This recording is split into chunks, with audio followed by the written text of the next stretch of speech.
જે માણસ ભગવાનથી નજીક હોય ને સાહેબ, બહુ માણસ ભગવાનને માનતો હોય, ભગવાનની ભક્તિ કરતો હોય, એ માણસ દુખી હોય અને હાવ નાસ્તિક હોય, મંદિરે ન જતો હોય, ટાઈમે નાતો ન હોય, એવા સુખી હોય. આવું જોયેલું તમે? કોઈ દી ધર્મ કાર્ય પણ ના કરતો હોય, પણ આનો પુરાવો છે. હરણાકંશ અને હરણાકંશ બે ભાઈ હતા. પછી એ આ જ ઘટના છે. બધા દેવો ભેગા થયા અને કીધું કે પ્રભુ તો કહે છે કે અત્યારે હરણાકંશનું એટલું બધું પુણ્ય છે, એના પેઢીનું એટલું પુણ્ય છે કે અત્યારે એ ગમે એ કરે ને તો હું એને કઈ કરી શકું એમ નથી, પણ જો એનો પુણ્યનો ઘટાડો થાય અને પાપ વધે તો હું એને મારી શકું. જ્યાં સુધી તમારા પુણ્યનું ફળ છે ને ત્યાં સુધી અહંકાર ને અભિમાન કરી લેજો સાહેબ. જેથી તમારું પુણ્ય ઘટ્યું ને તેથી એક સેકન્ડની વાર લગાડવાનો નથી. જ્યાં સુધી આપણું પુણ્ય છે, પેઢીનું પુણ્ય પડ્યું છે, ત્યાં સુધી હું અને તમે કોકને દબાવી શકીએ, કોકને દુઃખ આપી શકીએ, કોકને નડી શકીએ, પણ જેથી મારું તમારું પુણ્ય ઘટશે સાહેબ, તેથી એક સેકન્ડ ઈશ્વર કોઈની રાહ જોતો નથી. આ યાદ રાખજો. અભિમાની બનતા પહેલા તમારા પેઢીના પુણ્યને તપાસી જોજો સાહેબ. ક્યારે ખૂટી રહેશે એનું નક્કી નથી. એમ હરણાકંશનું પુણ્ય પેઢીનું પુણ્ય હતું સાહેબ. એ જ હું તમને વાત કરું છું. આજે હું તમારી સામે કથા વાંચી શકું છું એ રાજારામ બાપુની કોઈ હોશિયારી નથી સાહેબ. રાજારામ બાપુ કોઈ મહાન નથી. મહાન છે રાજારામ બાપુના માની કુંક સાહેબ. જે માના ગર્ભની અંદર બાળક હોય છે અને એ માં જેટલી સજાગ રહે છે સાહેબ, એ સમયે જે માં પોતાના બાળકનું કેવું ચિંતન કરે છે, સિંચન કરે છે, આ તો ગર્ભની વાત છે સાહેબ. એ સમયે માએ શું ગીતા સાંભળી છે, એ સમયે માએ શું ભાગવત સાંભળ્યું હતું, શું રામાયણ વાંચી હતી કે પછી મોબાઈલમાં ગેમ જોઈ હતી. તમારા પેઢીના પાયા તમારા ગર્ભથી તમારા બાળક તમારા ગર્ભે હોય અહીંયાથી નક્કી થાય છે. પણ સમય સાહેબ બહુ ખરાબ છે. આજની માં પોતાના ગર્ભમાં બાળક હોવા છતાં મોબાઈલ લઈ લે છે, મોબાઈલમાં ગેમ રમે છે, નથી તો ધર્મની વાતો સાંભળતી, નથી ધર્મથી નજીક જતી.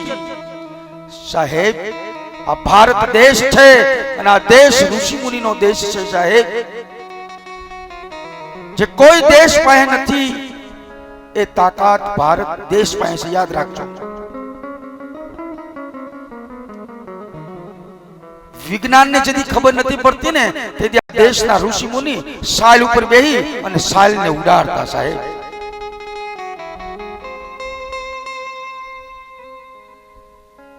તો બાપ કથાના 2 દિવસ બાકી છે.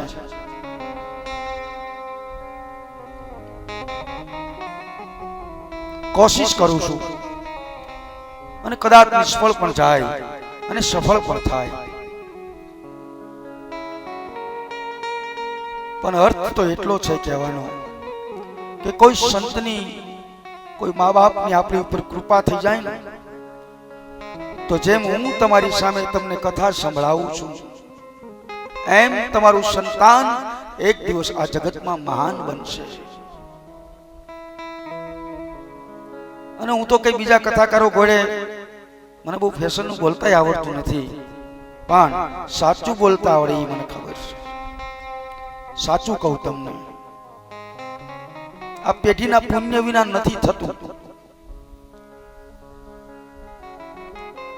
આ બાજુ કંસ વસુદેવ મહારાજને પહેલું બાળક પાછું આપી દે છે અને મારવાથી મને કોઈ લાભ નથી, માટે તમે લઈ જાઓ, દેવકીનું 8મું સંતાન મારી પાસે લઈને આવજો. કંસને સારો અને સદ વિચાર આવ્યો. આ બાજુ સંત નારદજી વિચાર કરે છે કે કંસ જો સુધરી જશે, કંસ પાપ છોડી દેશે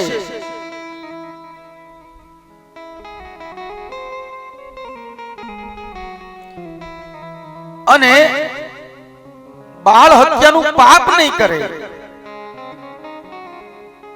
મામાનું જો પાપ નહીં વધે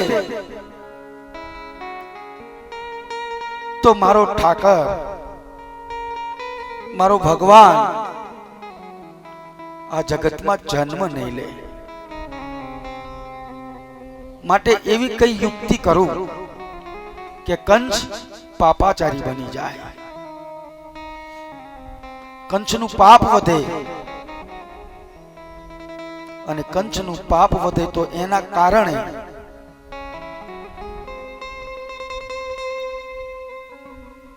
ભગવાનનું પારગટ્ય થાય. પણ જે જીવ પાપ નથી કરતો ને એને ભગવાન નથી મારતો.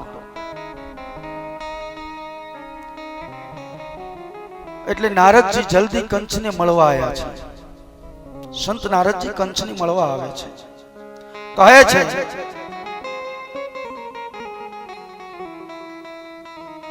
નારદજી કંસને કહે છે કે તું બહુ ભોળો છે. કેમ? તને મારવાનો વિચાર બધા દેવો કરી રહ્યા છે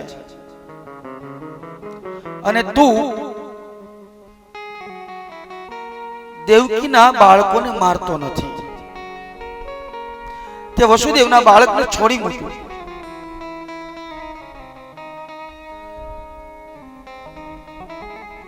એ તે બરાબર નથી કર્યું. શું કામ?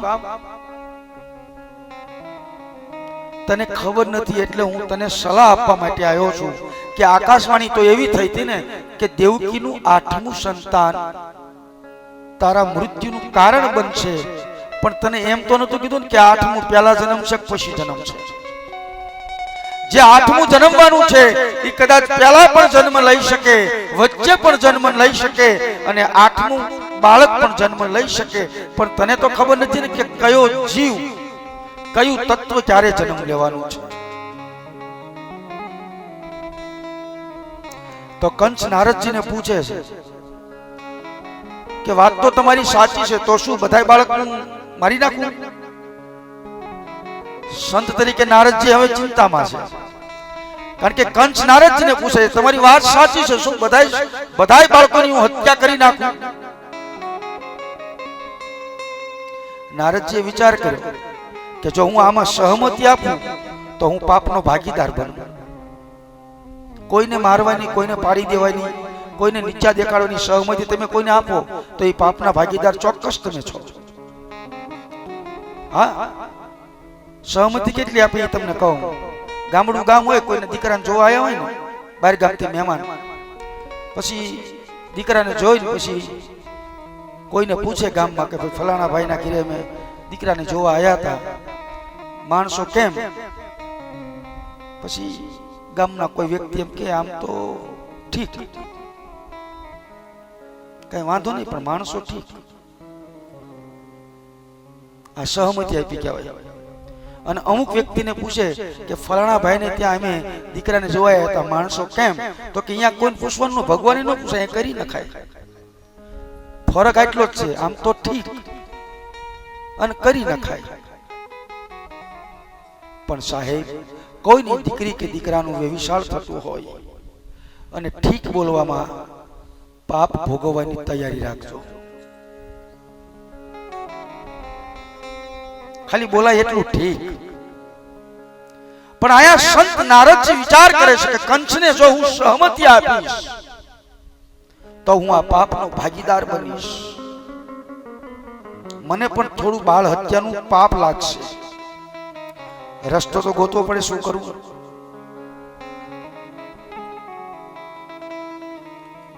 કારણ કે નારદજી સંત છે અને એને તો એટલો અભ્યાસ જ હોય ને કે કોઈને પાપની પ્રેરણા આપવી તો આપણે ભાગીદાર બની શકીએ, કોઈને સત્કર્મની પ્રેરણા આપવી એમાંય ભાગીદાર બની શકીએ આપણે. અત્યારે ઠાકરજીભાઈએ એમના દીકરાના મોક્ષ અર્થે આ કથાનું જે આયોજન કર્યું છે એ સત્કર્મ છે. અને સત્કર્મમાં તમે એને સાથ આપો, સહકાર આપો તો આ સત્કર્મના તમે ભાગીદાર બનો ચોક્કસ. પણ આમાં કઈ આગુ પાછું કરો તો એ પાપના ભાગીદાર તો બનો જ. નક્કી તમારે કરવાનું, આપણે શેનું ભાગીદાર બનવું. આ બે મુદ્દા આપણી પાસે છે, ક્યાંય લેવા જવાનું નથી.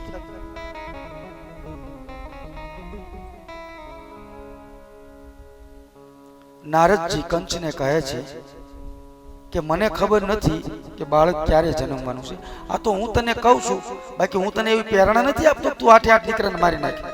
તને જે મજા આવે એ કઈ. આટલું કઈ નારદજી નીકળી ગયા. સમજાણું ને? તને યોગ્ય લાગે એ કઈ. હું તને એમ નથી કહેતો કે 8 સંતાનને તું મારી નાખ, એની બાળ હત્યા કરી નાખ. આ તો હું તો તને ખાલી એટલું કહું છું કે તને ખબર છે 8મું પહેલા જન્મ છે કે વચ્ચે જન્મ છે પછી જન્મ છે. એટલે કંસને ઉશ્કેરવામાં આવ્યો છે. લોકો આપણને ઉશ્કેરે છે, પણ કંટ્રોલ તો આપણે થવાનું છે.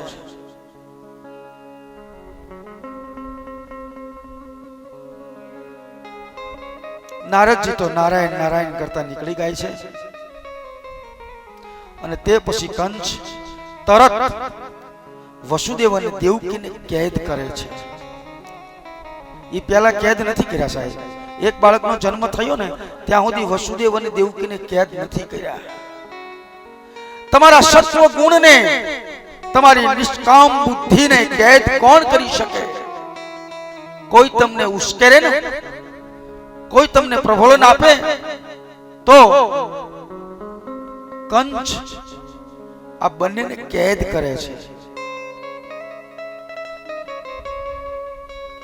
આ શરીરની કથા છે સાહેબ, આ દેહની કથા કરું છું. સમજાય છે નહીં ને તો જિંદગીમાં વથા થઈ જશે. આજે વસુદેવ મહારાજ અને દેવકીને કેદ કર્યા છે.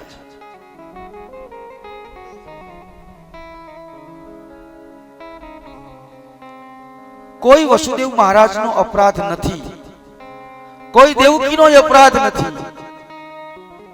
અપરાધ છે માત્ર ને માત્ર કંસના કર્મનો. વસુદેવ કે દેવકીનો અપરાધ નથી.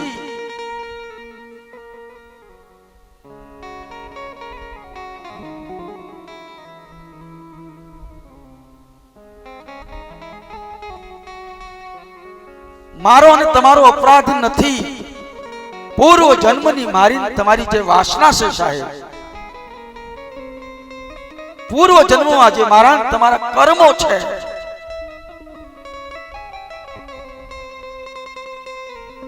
વિના અપરાધે આજે વસુદેવ મહારાજ અને દેવકીને હાથમાં ને પગમાં બેડીયું નાખી દીધી છે.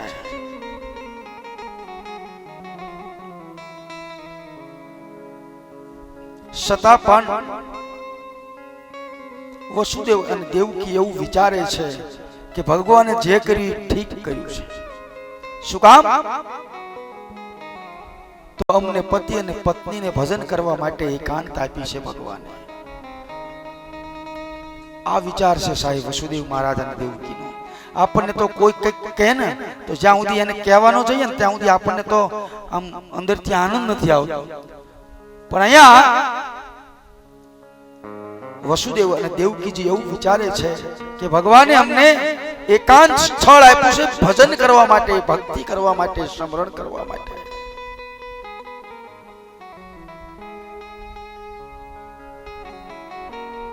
જ્યારે દુઃખ આપણને કોઈ આપે ને ત્યારે પણ ભગવત કૃપા જ માનવી, અને જ્યારે આપણને સુખ મળે ને ત્યારે ભગવત કૃપા જ માનવી સાહેબ. કારણ કે એની કૃપા વિના જગતમાં કંઈ થતું નથી. કંસ, જો તમારું સત્વ ગુણ,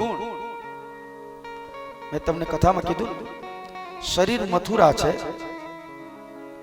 એમાં સત્વ ગુણ સચિત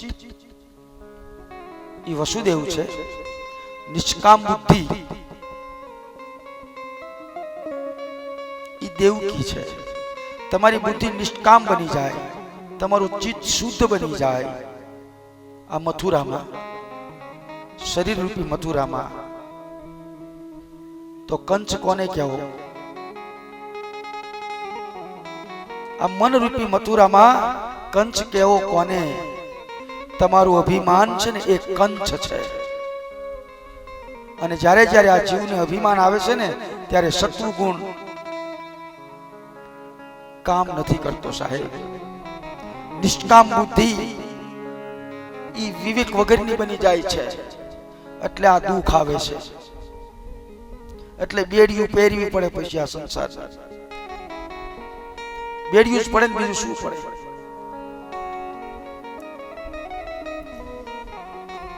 આજ દેવકી અને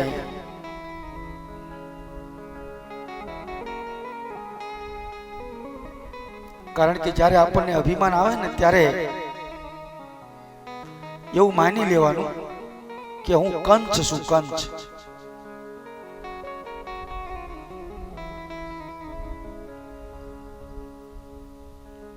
જીવ આ જીવ જ્યારે કામને આધીન બને છે, જીવ જ્યારે કામને આધીન બને ત્યાં સુધી એને સ્વતંત્રતા નથી મળતી સાહેબ. પણ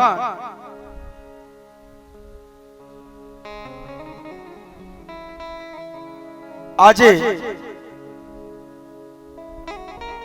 વસુદેવ અને દેવકીને કારાગૃહમાં પૂરવામાં આવે છે. બેડિયું નાખ્યા પછી પૂર્યા છે ક્યાં? કારાગૃહની અંદર પૂરે છે. તો કારાગૃહ એટલે શું? કારાગૃહ એટલે બીજું કાંઈ નથી, આ સંસાર.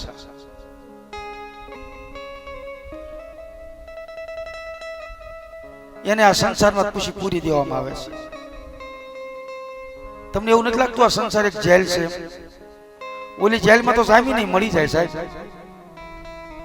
મળી જાય ને વિષ્ણુ બાપુ. આ જેલમાં જે આપણે પુરાણા છીએ ને એમાં જામીન નથી થતું. કોઈ જામીન થવા વાળા છે એની પાસે આપણે જાતા નથી. આ કારાગૃહમાંથી છૂટું હોય તો આનો જામીન એક જ થઈ શકે ને એનું નામ છે સદગુરુ. એ તમને આમાંથી છોડાવી શકે સાહેબ.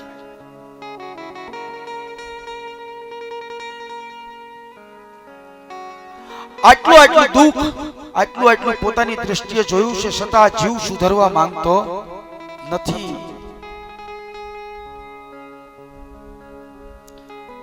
એટલે સંતો વારંવાર આવે છે ને આ જીવને જગાડવાની કોશિશ કરે છે. જાગ જાગ. સંતો કહે છે ને જાગત હૈ સો પાવત હૈ, સોવત હૈ તો ખોવત હૈ. જે જીવ જાગ્યો છે ને એને કઈક પામ્યો છે, અને જે સૂતો છે ને એને ખોયું છે. જાગત છે સો પાવત હૈ અને સોવત હૈ સો ખોવત હૈ. આ સંસાર આ કારાગૃહના જે જીવ જાગી ગયો છે એ ઈશ્વરને પામી ગયો છે સાહેબ. પછી ગંગા સતી હોય, પાનબાઈ હોય, લાખો હોય, લોયણ હોય, રૂપાદેવ, હાલદે, જેસલ, તોરલ, સવારામ બાપા, હાલો ઉલો, ઠાંગો, વનવી, જે મહાપુરુષોને આ વ્યાસપુસ્તક યાદ કરવામાં આવે છે એ બધા જ મહાપુરુષો જે આ સંસારમાં જાગ્યા છે સાહેબ. અને જાગવામાં અને જગાડવામાં 7 દિવસની કથા વાંચવાની જરૂર નથી. એક પલ થાય સાહેબ, એક પલમાં જીવ જાગી જાય. આટલી બધી ચર્ચા એની માટે ન કરવાની હોય.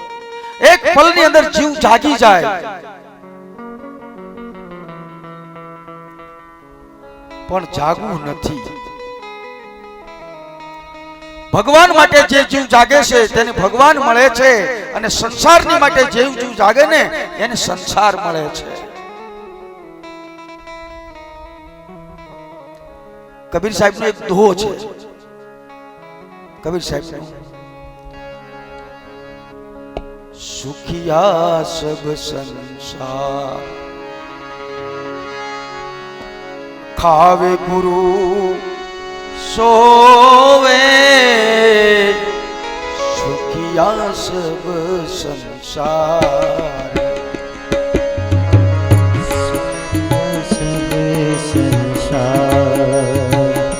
હવે ગુરુ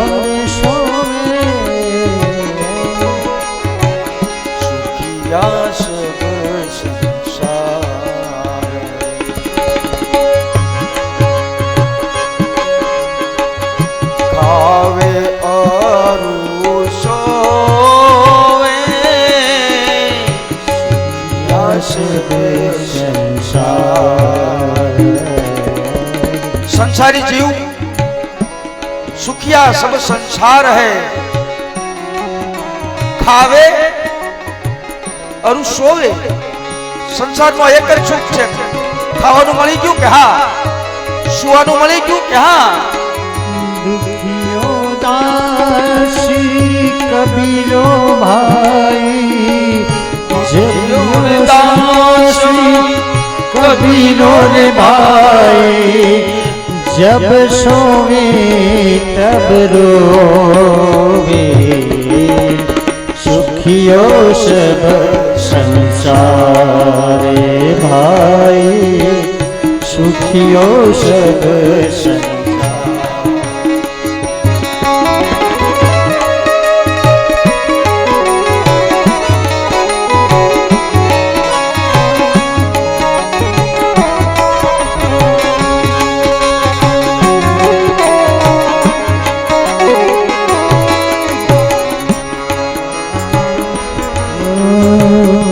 सुख में सोवे माई, सुख में रोवे, सुख में सोवे, दुख में रोवे।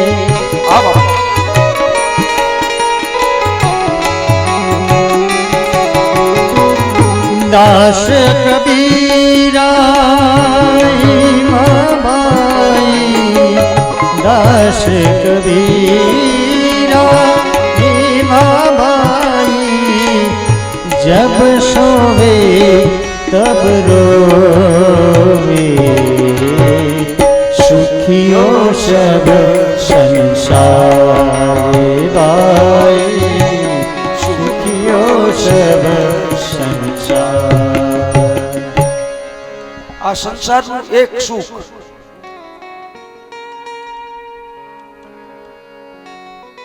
ટાઈમે ખાવા મળી જાય તો શું। ના ના સાચું કયો, આપણે એવું નક્કી કર્યું હોત કે આપણે ઠાકરસિંહભાઈના પુત્ર એટલે જયેશભાઈના આત્માના મોક્ષ અર્થે કથા રાખવી છે, પણ એમાં ખાવાનું નથી રાખવું તો કેટલા આવે। ઊંચી આંગળી કરો, ખાવાનું ન રાખ્યું હોત તો પછી ખાઈને કરે હું। સુખિયો સબ સંસાર, ખાવે और सोवे। 12 વાગે ખાઈ લે ને પછી કે બાપુ હવે ઘડીક આરામ કરવો પડશે, પેટ ભરીને ખાઈ લે પછી પાછો આરામ જોઈએ। ખાવે और सोवे, दुखियो दास कबीर,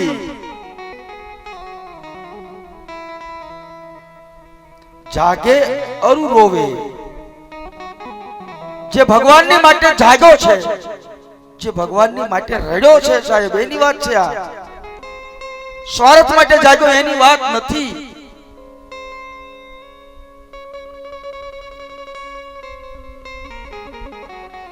કબીર તેની માટે જાગ્યા છે સાહેબ, મીરાબાઈ એની માટે જાગ્યા છે, ઈશ્વરની માટે જાગ્યા છે સાહેબ। કંસ અને દેવકી વિચાર તો કરો, કંસ જાગ્યો છે। અરે ભલે ને વેરમાં તો વેરમાં સાહેબ, પુત્ર મારવામાં તો મારવામાં, પણ ભગવાને આખી જન્મ તો મથુરામાં લીધો છે ને કંસની જેલમાં। કંસ જાગ્યો છે, ઈશ્વરની રાહ જોઈ છે સાહેબ એને। આજ આવશે, કાલ આવશે, આજ આવશે, કાલ આવશે। ઈશ્વરની માટે કંસ પણ જાગ્યો છે।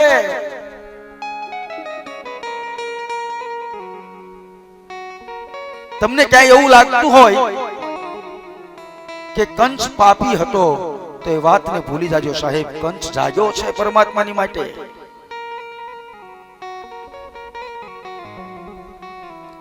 જાગી અને દેવકીના 6 બાળકનો વિનાશ કર્યો છે, પણ જાગ્યો છે ચોક્કસ।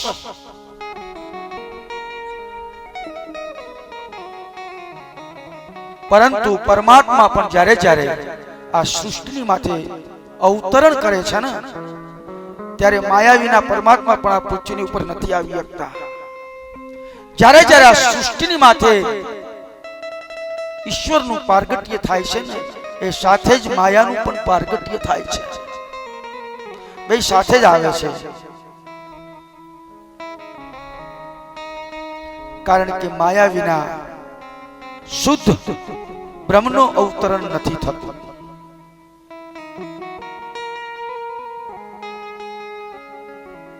દુર્યોધન જેવાએ પણ ભગવાન દ્વારકાધીશના સ્વરૂપના દર્શન કર્યા છે.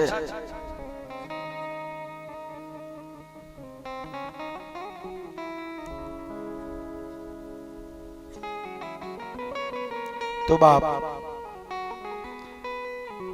આજે સૌથી પહેલા યોગ માયા આવે છે કંસની જેલમાં. શેનું અવતરણ થયું છે? યોગ માયા.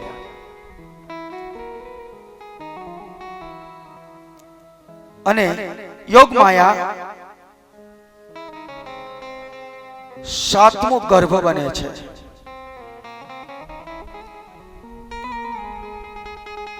ક્યાં સ્થાપે છે?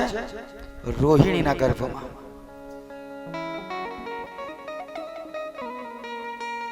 ત્યાર પછી રોહિણી સગર્ભા બને છે અને ત્યાં દાઉજી મહારાજનું પારગટ્ય થાય છે. કોનું થયું છે? દાઉજી મહારાજ. કથા એમ કહે છે, ભગવાન કૃષ્ણ અને દાઉજી મહારાજ બંને ભાઈ છે, પણ માં અલગ છે.